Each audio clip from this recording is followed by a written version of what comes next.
Hello, Wisecrack Nation. It's your boy Navi here, coming at you from out of the Speed Force with his review of the week for The Flash. So far, we're on episode number 13, titled Goldfaced. So I'm wondering, how will this play into the story of The Flash so far? Because as we know, Nora's already screwed up the timeline, but other than that, we have to see where we're gonna go from here, so let's get started.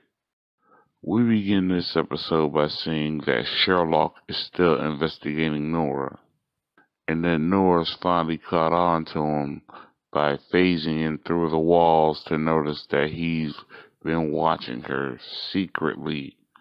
Well, she secretly decides to go to 2049 and report this to E13. What I want to know is how all speedsters come back at some point to Eobard Thawne. I mean, I know he's from the future, but Jesus Christ, man, he's not the only speedster around. While on the other hand, Iris is down in the dumps because her readers that used to read her newspaper aren't as excited or as thrilling when reading her current work because they don't find her as appealing as Spin Zone. If I were Iris, I'd focus more on finding Cicada and dealing with metahumans and metatech rather than a newspaper, because at one point or another, your husband is going to disappear and your daughter's going to go back to the future. Deal with that at that point in time, Iris. And surprise, surprise, while at Star Labs, Caitlin, Ralph, and Barry have discovered a possible way to deal with Cicada that involves Cisco's metahuman cure, but there's a piece of tech that they need in order to get their hands on. And it seems Ralph's friend Earl Cox knows where to find it. And it seems that it's been circling the black market and that a gang mafioso named Goldface has it. Oh man, if he's anything like Goldmember, this should be a funny episode. Because he likes gold. Great. Now we see that Nora's getting all in Sherlock's business as she takes him the jitters to get him out of the way by getting him to flirt with a woman and fall in love. In which case it does and doesn't work out, as Sherlock has the moves to win her over, but goes overboard by using his deductive skills to scaring her and making it seem like he's a stalker. You would think by now Sherlock would know what to do when he's faced with a woman that looks just like his ex-wives, but no, he finds a way to screw it up. Way to go, Sherlock. You just proved that you need a whole lot of practice in talking to women. Well, an interesting turn of events have taken place. Both Ralph and Barry have found Goldface's lair by repeating the magical phrase or term, and now they're both locked in metacuffs with the guns pointed at them. Way to go, guys. You have no powers, no backup, and no chance of getting out of this without looking stupid. Oh, well, it seems that Barry and Ralph have been welcomed to the black market after Ralph says that his former detective friend sent them. Now, when going to the black market, there's one thing you have to realize. You cannot make yourself too obvious. And Ralph made Barry promise not to be too obvious. Well, Barry can't really keep his promise as to seeing a merchant seller selling weapons that could kill cops even if they wore bulletproof vests. In which case, they meet up with the big boss, Goldface. But unfortunately for Barry and his stupidity, it catches up with them because Goldface is told by his second-in-command that Barry has been making too much noise and asking for a certain weapon and the whole shipment. Barry's gonna have to learn to play it cool like he did when he was in Oliver Queen in the Elseworlds crossover, or else he's gonna get him and Ralph killed. Now, while the rest of Team Flash are dealing with the black market issue, Iris is dealing with her newspaper issue as she's trying to find out information on Cicada by trying to get information from one of his former co-workers and finding out where his brother or cousin lives in order to pinpoint his current location. Hopefully it pans out because I don't want to see nothing happen to my beautiful Nubian goddess. Good God, I wish you would answer my freaking boyfriend application. I don't know how long ago I sent it in, but it should be the first one there. Well, it seems that Barry did pick up some pointers from Oliver Queen as to how to be dark, as he comes up with the name and backstory of the chemist. But unfortunately, where one door closes, another one opens, as the gangster known as Goldfaced tells him in order to get the tech that he wants, he has to do a favor for him, and that's still a 3D printer that makes artificial organs. So you're telling me that Barry has to steal a 3D printer before he gets to a children's hospital to save children? Please don't go dark like the Justice League movie with Ben Affleck and Henry Cavill. That thing was just utter trash, and The Flash is not utter trash. You know, there's people that do smart things and there's people that do dumb things. And Iris, she did a very, very interesting thing. I don't know if I could call it smart. Don't know if I could call it dumb, but it's interesting. As she breaks into Cicada's house, aka Orland Dwyer, just to have him come home minutes later with medicine. Now she's stuck with no help. Way to go, Barry and Iris. You are definitely a married couple. And now back at Star Labs, Sherlock goes to meet with Nora, in which she informs him she has an idea of how to help him get the young lady that he swept up off her feet at Jitters to like him and meet with him again. At which point she informs him that she brought together 4 of his ex-wives.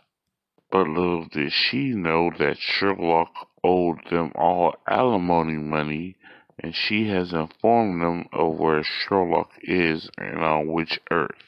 How is it that one young lady that's a speedster can mess up almost everybody's lives in the past? I mean, seriously, that has to be some kind of record. Well, it seems that Barry and Ralph have a heart-to-heart about the current situation that they're in and having to rob from a children's hospital in order to get the 3D printer. Barry realizes that the ends have to justify the means and that they may have to do something illegal in order to get what they want. Now, what's the most messed up part about this is that you can't help but feel bad for Barry, because he has to compromise himself in order to do something that he knows he doesn't want to do. Maybe if things go wrong, the people at the How It Should Have Ended channel on YouTube can come up with an alternate way of how Barry could have went about this and solved this. And of course, Iris tries sneaking out of Cicada's house, but is caught because she doesn't know how to stay quiet. I mean, come on now, how do you get caught? I mean, seriously. All you had to do was take a few steps or wait for him to go to sleep, and then you could have snuck out. But no, you rather do it while he's awake. Iris, you deserve to be busted, and I hate to say that. Now I see where Nora gets it from. Even though Iris is confronted by Orlin, aka Cicada, she keeps level-headed and makes sure that she uses her reportive skills to make it seem like she's there for a story. Well, I'm mistaken when I say that Nora's like Iris, because Iris is smart enough to do something different and make it seem like she's there for a reason. Nora would have just gone off the rails and gotten herself into deeper trouble. Now we see Barry and Ralph, disguised as their aliases, go to rob the children's hospital for the 3D printer. But unfortunately for Barry, Ralph is 3 moves ahead and tricks him into going back into the armored truck where he locks him inside so Barry won't incriminate himself and do anything mischievous. At this point, you gotta really respect Ralph and his character development.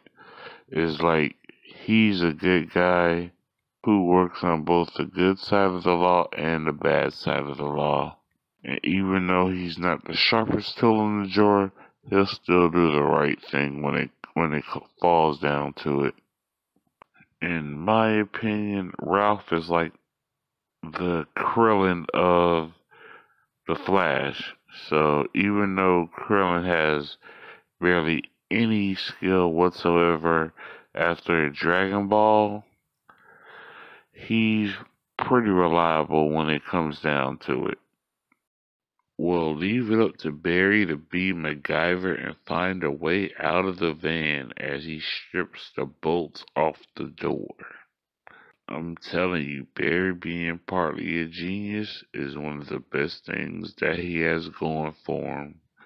But unfortunately for Ralph, things go from okay to bad as he knocks out his partner that he was searching with in order to find the 3D printer, just to be confronted by the other gunmen and taken captive. And luckily, since Barry escaped the van, he was able to help Ralph free himself from being captive by the other thieves. Well, it looks like Cisco has a new replacement, and his name is Ralph, aka Elastic Man. Well, we have a good news, bad news scenario for Ralph and Barry. Bad news is they still have medicuffs attached to their arms with detonators to go off if they do anything wrong. Good news is they have blasters that they can set the stun in order to stop thieves from robbing the hospital's 3D printer. But it's at this point where I'm awestruck when they go into the hospital and they start having the wildest and craziest game of laser tag ever while Rob Zombie is playing in the background. Now you know this is every millennial's birthday party in this scene as this goes on, and is not done half bad at all. What I find hilarious after Barry and Ralph are through playing their game of laser tag with all the thieves, Goldfaced surprises them over their comm systems and lets them know that he's been not only watching them but listening on them as well, as he summons them to the trucks in the garage. The one thing you gotta love about bad guys is they're always ready to reveal their plan when they think they have the upper hand, in which Barry and Ralph unload their weapons onto Goldface as he starts the monologue. Luckily, they kept their weapons on stun, because if it were me, I would have been going to shoot to kill. You don't take no chances with people like that. And I guess I was right, as Goldface gets up, showing that he isn't stunned, that he reveals to both of them that he's a meta, and that his name isn't just a name, it's what he is, Goldface. I did say before that he loves gold. as he takes down Ralph with one amazing blow. I mean, like a boxer blow. That man went flying and goes fist to fist with Barry just to pull out a golden whip. Oh man, that is what you call crazy. Even though neither one of them have any powers, they have no problem trying to fight Goldface. But the only problem is they have no powers and they try to fight Goldface. I mean, really, come on now. Luckily for Ralph, Barry still has his Oliver Queen training, tricks Goldface into trying to attack him with his gold whip, in which he hits a fuse box which electrifies the hell out of them. I mean, Jesus, CW, you already got enough more Mortal Kombat fatalities on your other television shows. You gotta come up with more, and on the Flash, I mean, Jesus, all you were missing was the term "finish him." Well, Iris is done with her interview with Orland Dwyer, aka Cicada. Hopefully she can make it out of his house without any trouble.